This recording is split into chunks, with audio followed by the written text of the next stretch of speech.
बहुत दुखदायक घटना आज विधानसभा आरंभ होती माननीय राज्यपाल अभिभाषण समय माननीय विरोधी दल नेता जितेबले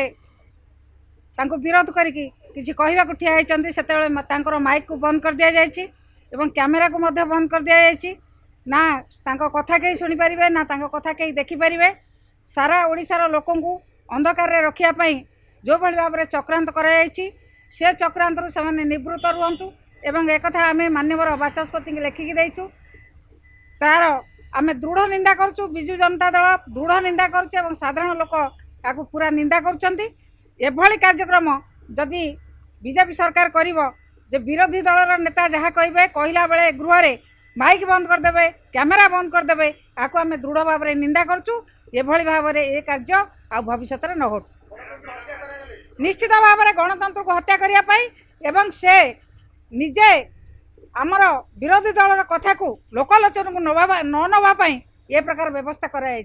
विरोधी दल नेता प्रति अपमान विरोधी दल प्रति अपमान विजु जनता दल आर प्रतिवाद करुच्ची दृढ़ निंदा कर ज्योतिष पाठ पढ़ले ना जातक फातक देखले कार से राजनीति छाड़ी ज्योतिष कम कले कि से ज्योतिष कम करुवे विधानसभा कहीं आसुँच गोटे ज्योतिष दुकान खोलिक बसतु समस्ते जी जातक देखे।